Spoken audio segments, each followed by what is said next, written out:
समय આપણે પવિત્ર શાસ્ત્ર ઉગાડીશું અને પ્રકટીકરણનું પુસ્તક નવા કરારમાં પ્રકટીકરણનું પુસ્તક તેનો 19મો અધ્યાય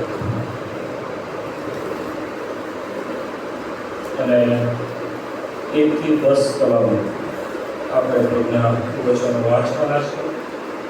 પ્રકટીકરણનું પુસ્તક 19મો અધ્યાય અને 1 થી 10 કલમ પૂરું વચન આ પ્રમાણે જણાવે છે. તે પછી આકાશમાં મોટા જનસમૂહના જેવી મેં મોટી વાણી સાંભળી.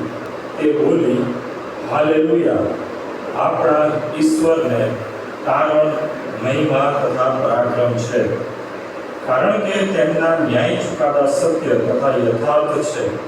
કેમ કે જે મોટી વેશ્યાએ પોતાના વ્યભિચારથી પૃથ્વીને ભ્રષ્ટ કરી તેનો તેમણે ન્યાય કર્યો છે અને પોતાના સેવકોના લોહીનો બદલો તેની પાસેથી લીધો છે. ફરીથી તેઓએ કહ્યું, હાલેલુયા, અને તેનો ધુમાડો સર્વકાળ ઉપર ચડે છે. ત્યારે 24 વડીલોએ તથા 4 પ્રાણીઓએ દંડવત પ્રણામ કરીને રાજ્યાસન પર બેઠેલા ઈશ્વરની આરાધના કરીને કહ્યું, આમીન, હાલેલુયા.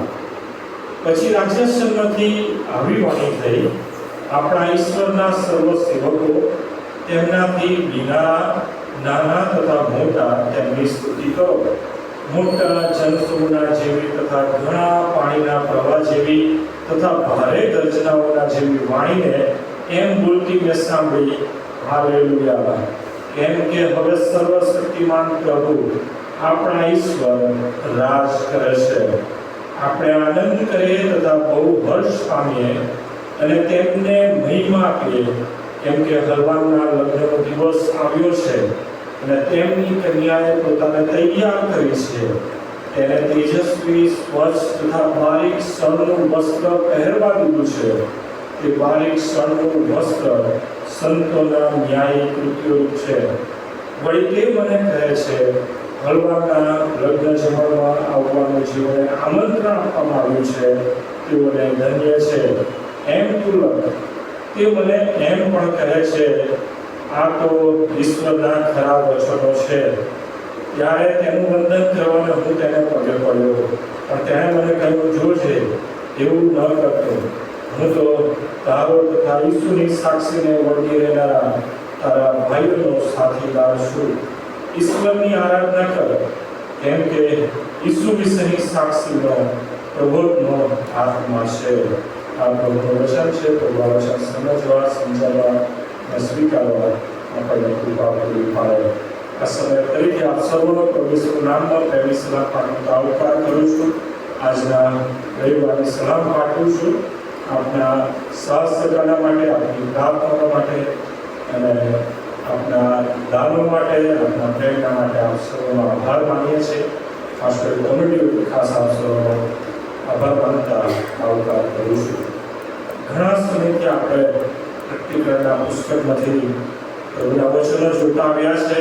આની પહેલાં પણ, એટલે કે આ પ્રકટીકરણના વચનો લગભગ આપણે 2 મહિનાથી જોતા આવ્યા છે. એની પહેલાં પણ મેં પ્રકટીકરણની 7 નંબર ઉપર મેં સંદેશો આપેલો છે, કે ઘણો સમય થઈ ગયો. એમ પ્રકટીકરણના પુસ્તકમાંથી આપણે ઘણા બધા ખુલાસા અને પ્રભુના એ વચનો આપણે પ્રાપ્ત કર્યા છે. પ્રભુનો પુષ્કળ આભાર માનું છું તે માટે મને કૃપા આપી અને વચનો સમજવા, સમજાવવા, સ્વીકારવા પ્રભુએ આપણને દરેકને કૃપા આપી માટે ઈશ્વરનો પુષ્કળ આભાર માનું છું. ખાસ વચનો માટે હું એક બાબત સમજાવવા માંગુ છું, કારણ કે પ્રકટીકરણનું પુસ્તક સમજવું ખરેખર અઘરું છે. અને જ્યારે પ્રભુના સેવકોએ પ્રકટીકરણના પુસ્તકોને સમજાવે છે, ખુલાસા આપે છે, સ્વાભાવિક છે કે પહેલાં એ પ્રભુના સેવકો સમજે અને એ બાબતો સમજીને ત્યાર પછી જે એક્સપ્લેન કરે તેના ખુલાસા આપે એ જરૂરી છે. અને ઘણી બધી વખત ઘણા બધા સેવકોના એ ખુલાસા કે સંદેશાઓ જાણે કે એ અલગ લાગતા હોય. ઘણી વખત સાંભળનારાઓ સરખામણી કરતા હોય છે. ભગવાનના સાહેબનો સંદેશો કે એનો ખુલાસો પ્રકટીકરણમાંથી આ રીતે અલગ હતો. એ જ રીતના ઘણા પુસ્તકોમાંથી ઘણી કોમેન્ટ્રીઝ એમાંથી પણ જુદી જુદી બાબતો આપણને અલગ લાગે. પણ મહત્વનું શું છે, અગત્યનું શું છે એ સ્વીકારવું ખૂબ જરૂરી છે. દાખલા તરીકે આપણે રવિવારે પ્રભુના ઘરના આંગણામાં આવીએ છીએ. મારો રસ્તો સીધા એપાર્ટમેન્ટથી સીધો અહીંયા આવવાનો ચાલતો હું આવું છું, એ મારો રસ્તો છે, બરાબર. તમે પણ દર રવિવારે એ રીતના આવો છો. દરેકનો માર્ગ અલગ અલગ હોઈ શકે છે. ઘણા આ બાજુ ક્રિશ્ચન સોસાયટીથી આવે, ઘણા શિવનગર બાજુથી આવે, બરાબર, ઘણા વિલક્ષણાથી આવે. દરેકનો માર્ગ અલગ અલગ હોય છે. એના માટેના જે સાધનો છે એ પણ અલગ અલગ હોઈ શકે છે. ઘણા હું ચાલતો આવું છું, ઘણા બાઇક લઈને આવે, ઘણા સ્કૂટી લઈને આવે, ઘણા કારમાં પણ આવે છે. દરેકનો માર્ગ પણ અલગ અલગ હોય છે. પણ જરૂરનું શું છે? વિષય વસ્તુ અગત્યની બાબત શું છે? ભક્તિ સભામાં આવવું જરૂરી છે. ક્યાંય એવી ફરજ નથી પાડવામાં આવતી કે ભાઈ પાડક સાહેબ આવે છે ને એ જ રસ્તે સીધા સીધા આવવું, એવું થાય? દરેકને પોતાને જે યોગ્ય લાગે છે, સરળ લાગે છે, ટૂંકમાં પ્રેક્ટિકલી વ્યવહારુ જે પ્રમાણે તમને યોગ્ય લાગે છે એ પ્રમાણે તમે આવો છો. જરૂરનું અહીંયા આવવું છે, ભક્તિ સભામાં ભાગીદાર થવું છે. એના માટે તમે કયા માધ્યમનો ઉપયોગ કરો છો, કે કયા રસ્તાએ આવો છો, કઈ રીતના આવો છો, એ અગત્યનું નથી. અગત્યનું છે કે ભક્તિ સભાના ભાગીદાર થવો. અને એ જ રીતના પ્રટેકરનું પુસ્તક સમજવું હોય તો 2 કલમ હું વંચાવું અને પછી સમજવા માટે આપણે આગળ જઈએ. પ્રટેકરનો પહેલો અધ્યાય અને 3જી કલમ વાંચો. સભાસદોનો સવાલ બહુ સરસ પહેલું વચન છે. પ્રટેકર 1 અને 3.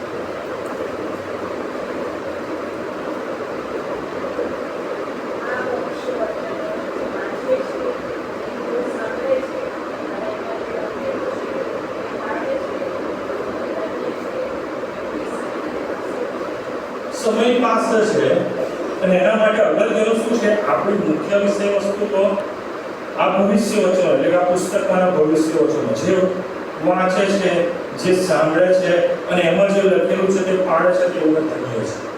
ધન્ય કોને છે? તો અહીંયા ત્રણેયને ધન્ય છે એવું આપણે સમજી શકીએ. વાંચે છે તો ધન્ય છે, સાંભળે છે તો ધન્ય છે અને પાડે છે તો ધન્ય છે. હવે આ જ વચન તમે પ્રતિક્રમ 22 છેલ્લો અધ્યાય અને 7મી કલમ વાંચો. સમાચારોમાંથી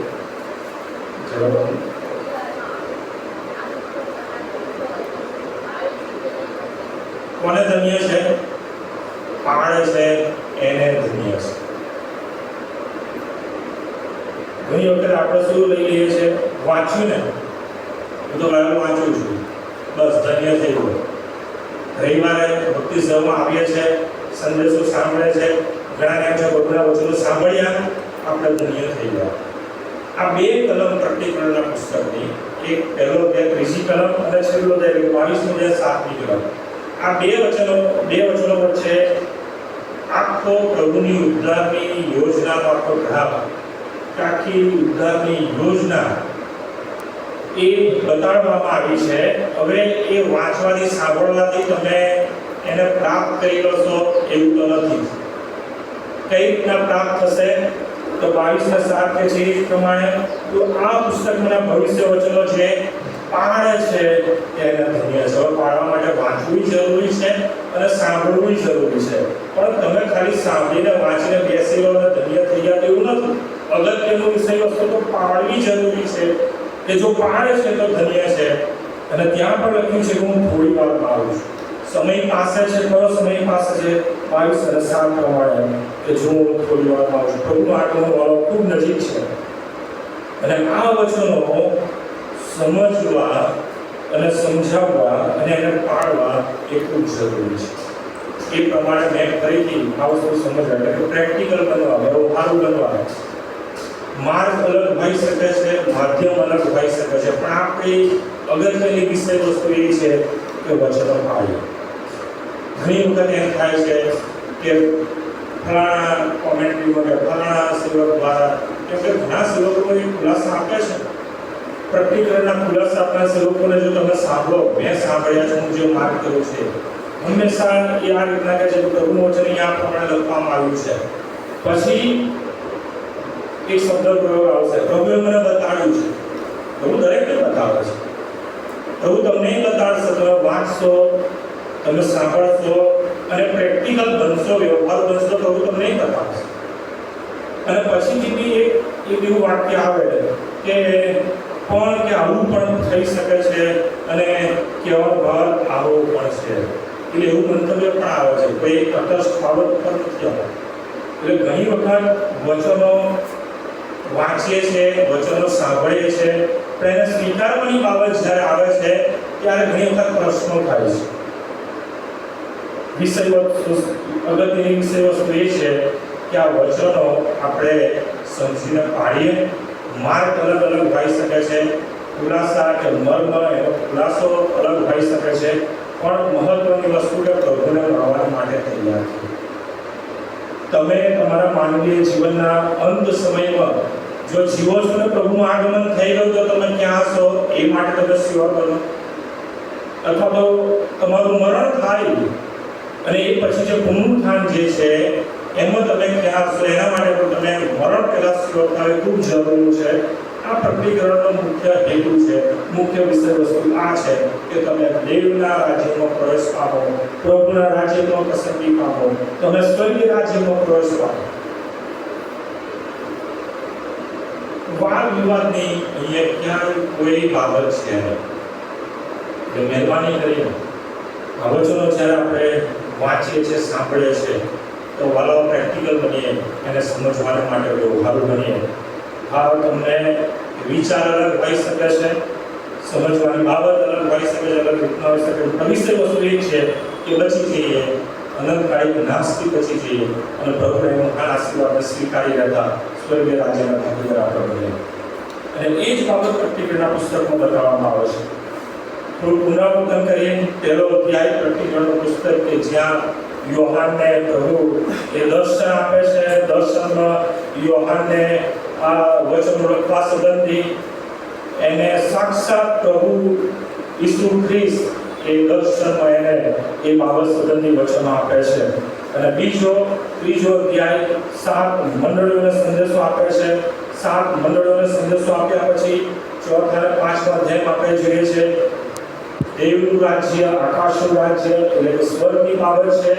ત્યાં સ્વર્ગની અંદર પાંચમા અધ્યાયમાં આપણે જોઈએ છે પ્રભુ ઈસુ ખ્રિસ્ત એટલે કે દેવનું બળવાન ત્યાં બતાવવામાં આવ્યું છે કે જે હવે મુદ્રા તોડવા માટે વિજયી થયા છે. શૈતાનને હરાવીને, મરણ ઉપર જય પામીને, માનવીય શરીર ધારણ કરીને એ દરેક બાબતો પરિપૂર્ણ કરી વિજયી થયા. એટલે કે જે સ્વર્ગની એડી ચૂંટવાની બાબત હતી, સ્વર્ગનું માથું ચૂંટવાની જે બાબત હતી અને એના પર વિજય થવાની જે બાબત હતી, એ વિજય થઈને પ્રભુ ખ્રિસ્ત હવે 7 મુદ્રા તોડવા માટે શક્તિમાન બન્યા છે, લાયક બન્યા છે. માટે એ વિજય પ્રાપ્ત કરીને અમે બાબત મેળવી છે. અને પછી આપણે જોઈએ છે 7 મુદ્રા.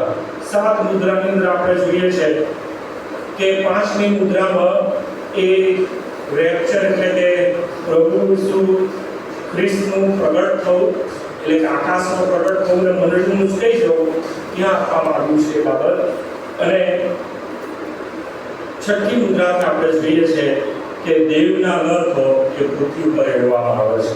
મંડળીને ઉંચકી લીધા પછી પડતા મુકાયેલા લોકો ઉપર અને પડતા મુકાયેલા લોકોની સાથે 7મા અધ્યાયમાં આપણે જોઈએ છે 1,44,000 લોકો કે જે ઇઝરાયલના 12 કુળમાંથી જુદા જુદા લોકોને પસંદ કરવામાં આવ્યા અને એમ 1,44,000 લોકો. એટલે કે મંડળી હવે આકાશમાં ઉચકાઈ ગઈ છે, પ્રભુ ઈસુ ખ્રિસ્તની પાસે આકાશમાં છે અને પડતા મુકાયેલા લોકો ઉપર હવે અનર્થો વરસાવવામાં આવે છે. બીજી બાજુ 1,44,000 સંતો એ ઇઝરાયલની અંદર એટલે યહૂદિયાની અંદર કે યરૂશાલેમની અંદર ત્યાં પ્રોગ્રામને સંભાળે છે. અને પછી આપણે જોઈએ છે 7મી મુદ્રામાં 7 રણશીકડાના અનર્થો. એ આપણે જોઈ ગયા કે પડતા મુકાયેલા લોકો પર 7 અનર્થો લેવામાં આવે છે અને 7 અનર્થો પૂરા થતા આપણે જોઈએ છે કે સ્વાપર ત્યાં પ્રગટ થાય છે. સ્વાપર પ્રગટ થાય છે, સાથે 2 પ્રભુના સેવકો પણ પ્રભુ પણ ત્યાં પ્રગટ થાય છે અને બંનેનો સમય એક સરખો આપવામાં આવ્યો છે. 11મા અધ્યાયની અંદર 1260 દિવસ કે 42 મહિના. અને એ પ્રમાણે આપણે જોઈએ છે કે સંતો એ જે મુદ્રાથી થયેલા 1,44,000 પ્રભુના એ સેવકો જેમને ઉત્તેજન આપે છે, એમને સ્વાપરની સામે ટકી રહેવા માટે હિંમત આપે છે, પણ આપણે જોઈએ છે કે સ્વાપર એમના પર જય પામે છે. સ્વાપર એ પ્રભુના એ સાક્ષીઓને એટલે કે પ્રભુના એ બે પ્રબોધકો ઉપર જય પામે છે, એમને મારી નાખે છે. 1,44,000 સંતોને પણ પ્રભુના એ સંતોને પણ એ સ્વાપર મારી નાખે છે. ત્યારબાદ ખરેખર શું થાય છે? તો એ બાબતને લઈને હવે જે પડતા મુકાયેલા લોક છે કે સ્વાપરની સાથે એના લોક છે કે જેમણે સ્વાપરની એ મૂર્તિની પૂજા કરી, સ્વાપરની છાપ લીધી, એમના ઉપર આખરી છેલ્લા 7 દૂતોના પ્યારાના અનર્થો ત્યાં વર્ષામાં આવે છે. તમે જો શબ્દ પ્રવૃત્તિ બહુ સ્પષ્ટ થાય છે, કેમ કે તમે જુઓ તો 16મો અધ્યાય આપણે જોઈએ પહેલાના અનર્થોમાં પહેલા પ્યારાનો, તો ત્યાં પ્રમાણે લખ્યું છે બીજી કલમ 16 બીજી કલમ. ત્યારે પહેલા દૂતે જઈને પોતાનો પ્યારો પૃથ્વી પર રેડી દીધું. એટલે જે માણસો પર સ્વાપરની છાપ હતી ને જેઓએ તેની મૂર્તિને પૂજતા હતા તેઓને ત્રાસદાયક તથા પીડાકારક ધારણ થયું. બહુ સ્પષ્ટ કહે છે સ્વાપરની મૂર્તિની પૂજા કરે છે. એ સમય એ સમજી શકાય. મેં કીધું એ પ્રમાણે જો પ્રેક્ટિકલી બનીએ છે, આ વચનો વાંચીએ, સાંભળીએ, સાથે વ્યવહારુ બનીએ છે, તો એ આખી બાબત સમજવા બહુ કૃપા આપે છે. અને એ પ્રમાણે 7 એ દૂતોના પ્યારાના અનર્થ રેડવામાં આવે છે, અને એ અનર્થો પૂરા થાય એ પછી બહુ મોટી ઘટના બને છે, જબરજસ્ત ઘટના બને છે.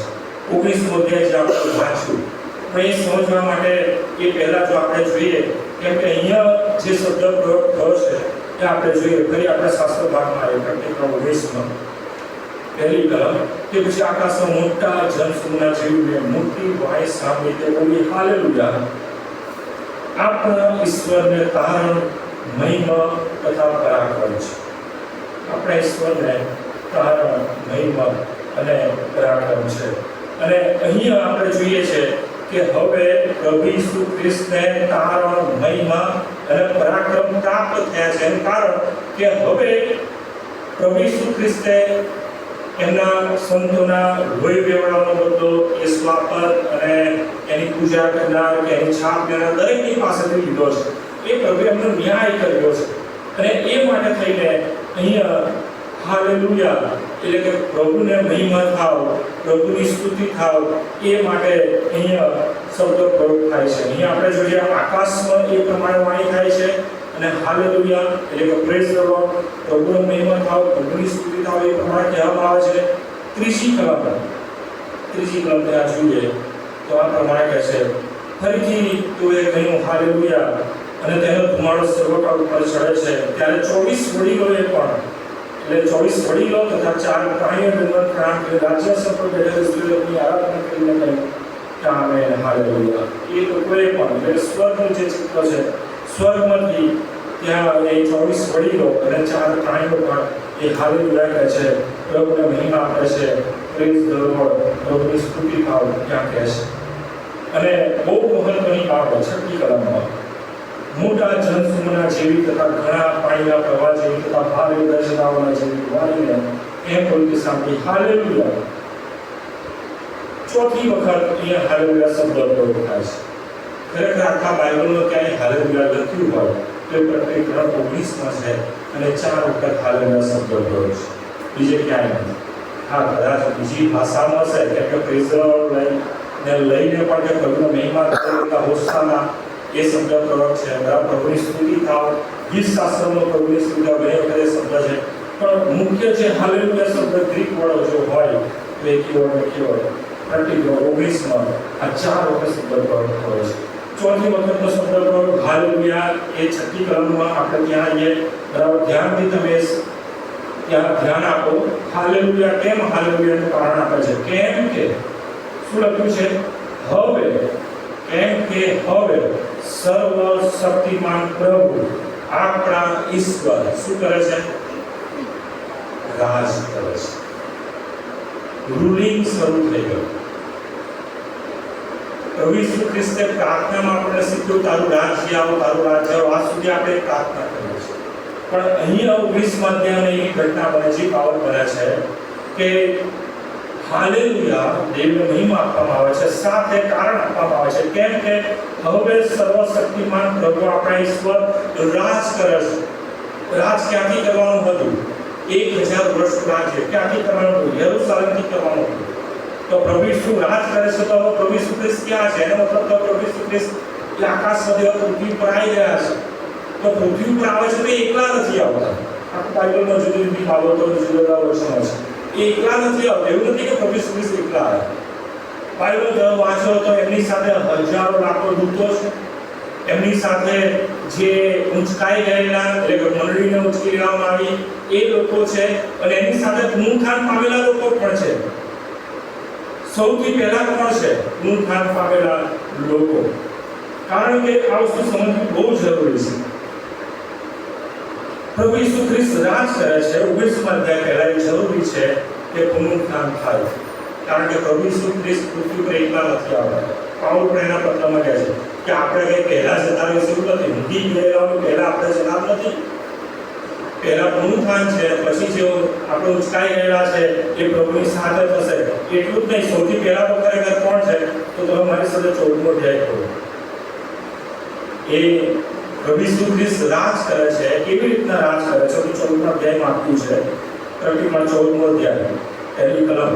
પછી મેં જોયું તો જુઓ, સિયોન પહાડ પર હલવાન ઉભેલું હતું, અને તેની સાથે 1,44,000 સંતો હતા. તેઓના કપાળ પર તેનું તથા તેના પિતાનું નામ લખેલું હતું. મેં ઘણા પાણીના અવાજ જેવી તથા મોટી ગર્જના અવાજ જેવી આકાશમાંથી વાણી સાંભળી. તે તો વીણા વગાડનારાઓ પોતાની વીણા વગાડમાં એવી વાણી હતી. તેઓ રાજ્યાસનની આગળ, 4 પ્રાણીઓની તથા વડીલોની આગળ જાણે કે 9 કીર્તન ગાય છે. પૃથ્વી પરથી જે 1,44,000 ખરીદવામાં આવ્યા હતા, તેઓ હવે બીજું કોઈ એ કીર્તન શીખી શક્યું નહીં. તેઓ સ્ત્રીઓના સંસર્ગથી જેઓ અપવિત્ર થયા નહીં તેઓ એ છે. કેમ કે તેઓ કુંવારા છે, અને હલવાન જ્યાં જાય છે ત્યાં તેની પાછળ જે ચાલનારા છે તેઓ એ છે. તેઓને ઈશ્વરને માટે તથા હલવાનને માટે પ્રથમ ફળ થવાને માણસોમાંથી ખરીદવામાં આવ્યા હતા. તેઓના મોહમાં અસત્ય નહોતું. તેઓ નિર્દોષ છે. પુનરુત્થાનમાં આવ્યો. પુનરુત્થાનમાં સૌથી પહેલા પુનરુત્થાન કઈ રીતના છે? તો પુનરુત્થાનની ઘટના પર વાંચીએ. રેપ્ચર અને પુનરુત્થાન બે અલગ અલગ છે. ઊંચકાઈ જેવું અલગ અલગ છે. અને બંનેનો ડ્રેસ કોડ આપવામાં આવેલો છે. ઊંચકાઈ જવાનો ડ્રેસ કોડ કરો તો તમે મારી સાથે ખોલું. પ્રકટીકરણ અને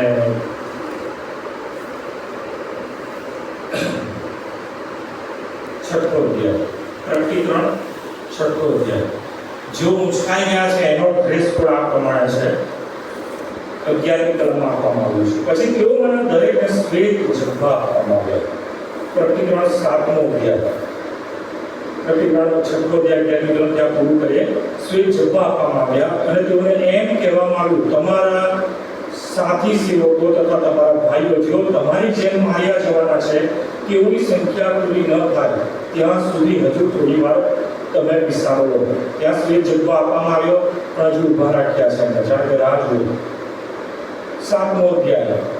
ત્યાં આપણે જોઈએ 1,44,000ની ત્યાં મુદ્રાંકિત કરવાની સંખ્યા છે. પછી 9મી કલમ. આ બિનાઓ બન્યા પછી મેં જોયું તો જો સર્વ દેશોમાંથી આવેલા, સર્વ કુળના, લોકના તથા ભાષાના, કોઈથી ગણી શકાય નહીં એવા એટલા માણસોની એક મોટી સભા. તેઓ રાજ્યાસનની આગળ તથા હલવાની આગળ ઉભેલા હતા. તેઓએ શ્વેત ઝભ્ભા પહેરેલા હતા. તેઓના હાથમાં ખજૂરની ડાળીઓ હતી. જેઓ ઊંચકાઈ ગયા, એટલે પ્રભુની મંડળી જ્યારે પ્રભુની પાસે આકાશ ઊંચકાઈ જાય છે, એનો ડ્રેસ કોડ છે શ્વેત ઝભ્ભા. શ્વેત ઝભ્ભા. અને પુનરુત્થાનનો જે ડ્રેસ કોડ છે આ પ્રમાણે છે. પહેલા પુનરુત્થાન કેમનું થાય છે આપણે જોઈએ. 20મો અધ્યાય. પ્રકટીકરણનું પુસ્તક 20મો અધ્યાય અને 4ઠી કલમથી. પ્રકટીકરણ 20 અને 4ઠી કલમથી પુનરુત્થાન આ પ્રમાણે છે. પછી મેં રાજ્યાસનો જોયા. તેઓ ઉપર જે લોક બેઠા હતા તેઓને ન્યાય કરવાનું સોંપવામાં આવ્યું. અને બહુ ધ્યાનથી આ શબ્દ પર સાંભળો આખું વાક્ય. ઈસુની સાક્ષીને લીધે તથા ઈશ્વરને વચનને લીધે જીવનો શિર છેદ થયો હતો. અહીં એક વાક્ય પૂરું થયું. કયા લોકો પહેલા? ઈસુની સાક્ષીને લીધે તથા ઈશ્વરના વચનને લીધે જેઓનો શિર છેદ થયો હતો, એટલે કે જે લોકો પ્રભુના વિશ્વાસમાં મૃત્યુ પામ્યા. પછી તમે જો તરથા લખ્યું છે, તરથા એટલે કે હવે બીજો ભાગ, આખી એક નવી બાબત. કઈ બાબત? તથા જેઓએ સ્વાપદની તથા તેની મૂર્તિની પૂજા કરી નહોતી અને તેઓના કપાળ પર અથવા પોતાના હાથ પર તેઓની છાપ લીધી નહોતી, તેઓના આત્માઓને મેં જોયા, તેઓ જીવતા થયા. કોણ જીવતા થયા? જેઓ પ્રભુના વિશ્વાસમાં દ્રઢ અને મજબૂત અંત સુધી ટકી રહ્યા, મૃત્યુ પામ્યા, એ લોકોએ પ્રભુમાં સાક્ષીમાં વળગી રહેતા, પોતાના જીવને વાલો ગણ્યો નહીં અને મૃત્યુ પામ્યા. અને બીજા લોકોએ કે જેમણે સ્વાપદની અને એની મૂર્તિની પૂજા કરી નહોતી, કયા લોકો? તો સ્વાભાવિક છે 144,000 લોકો, કે જેમણે સ્વાપદે મારી નાખી. એ લોકોના આત્માઓને જોયા, એ લોકો જીવતા થયા. અને શું થયું? જીવતા થયા અને ખ્રિસ્તની સાથે 1000 વર્ષ રાજ કર્યું. મોયેલામાંના જેઓ બાકી રહ્યા, તેઓ તે 1000 વર્ષ પૂરા થતા સુધી જીવતા થયાની એ જ પહેલું પુનરુત્થાન છે. પહેલા પુનરુત્થાનમાં જેનો ભાગ છે તે ધન્ય તથા પવિત્ર છે, એવા ઉપર બીજા મરણનો અધિકાર નથી.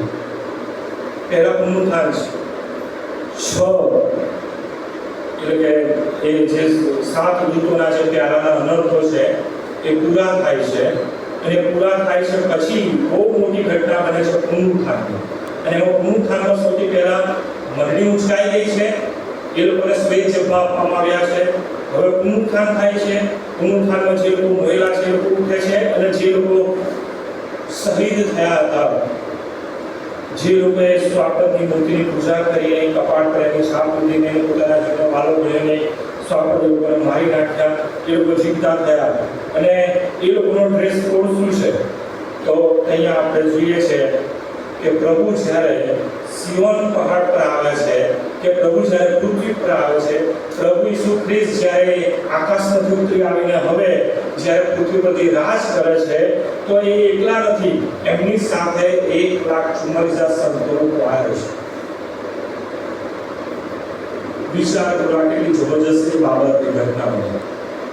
પ્રભુ ઈસુની સાથે, કેમ કે 14મા અધ્યાયમાં આપણે જોયું, પ્રતિકરણ 14 ફરીથી વાત છે.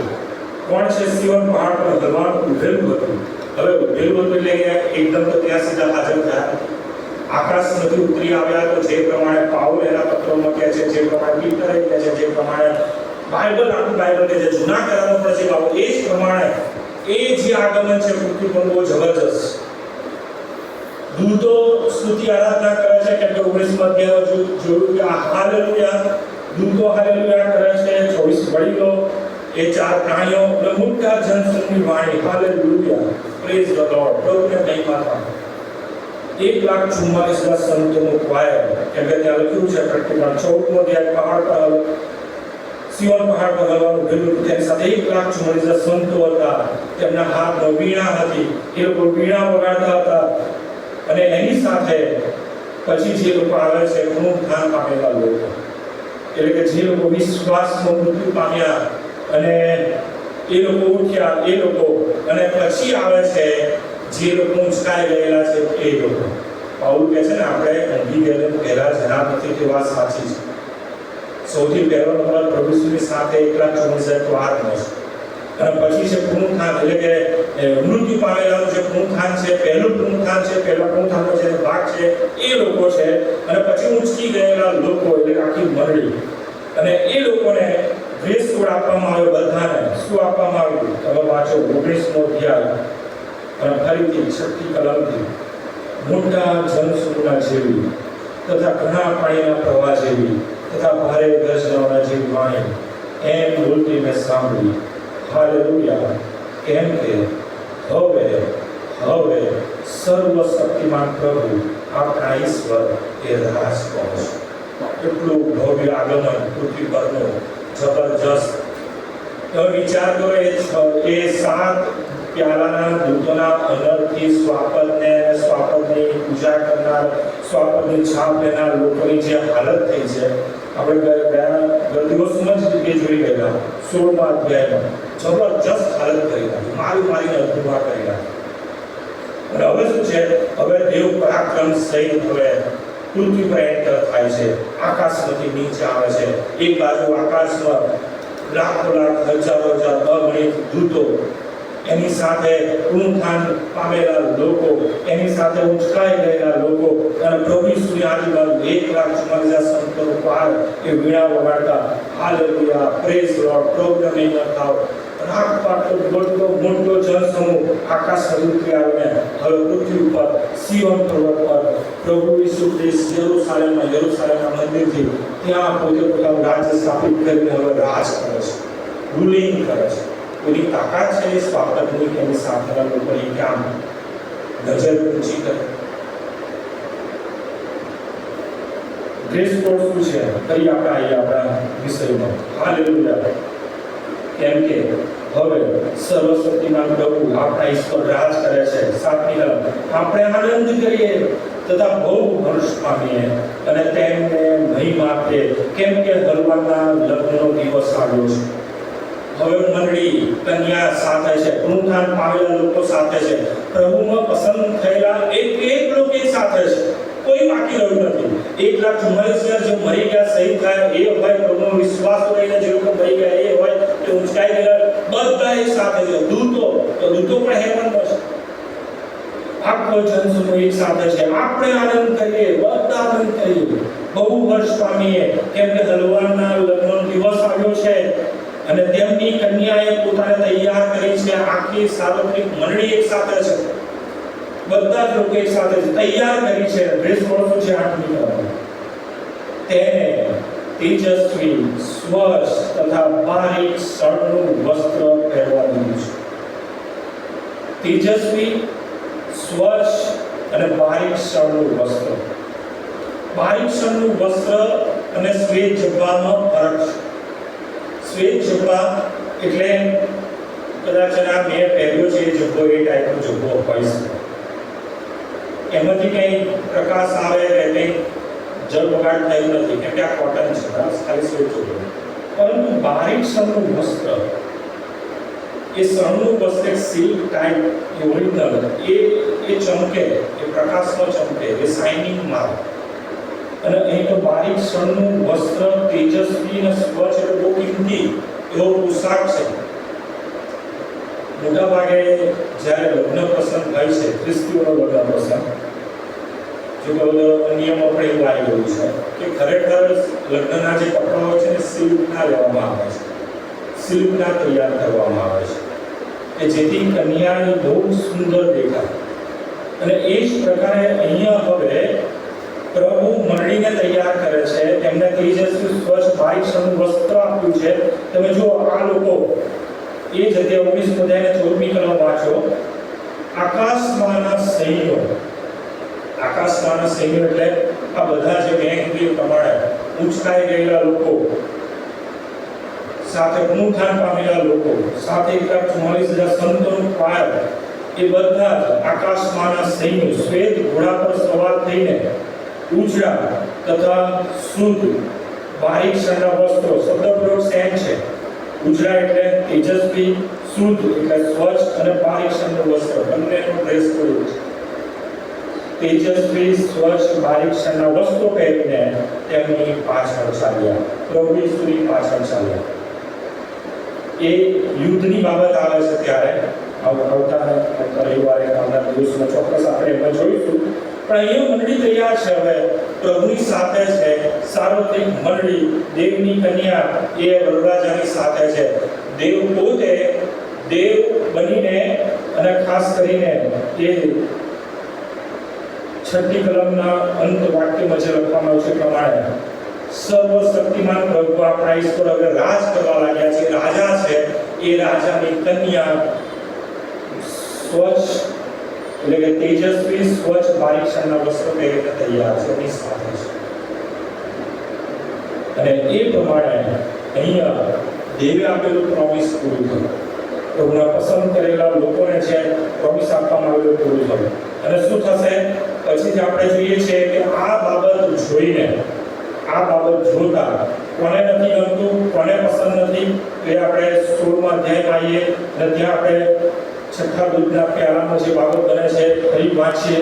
પ્રતિક્રમણ 16મો અધ્યાય અને 12મી કલમ પછી છઠ્ઠાએ પોતાનું ખ્યાલ મોટી નદી પર એટલે ખાત પર રેડી દીધું એટલે પૂર્વથી જે રાજાઓ આવનાર છે તેઓને માટે રસ્તો તૈયાર થાય માટે તેનું પાણી સુકાઈ ગયું ત્યારે પેલા અજગરના મોંમાંથી તથા સ્વાપરના મોંમાંથી તથા જૂઠા પ્રભુના મોંમાંથી દેડકાના જેવા 3 અસુર આત્મા નીકળતા મેં જોયા કેમ કે તેઓ ચમત્કારો કરનાર દુષ્ટ આત્માઓ છે જેઓ સર્વ શક્તિમાન ઈશ્વરના મહાન દિવસની લડાઈ માટે આખા જગતના રાજાઓને એકત્ર કરવા માટે તેઓની પાસેથી બહાર જાય છે.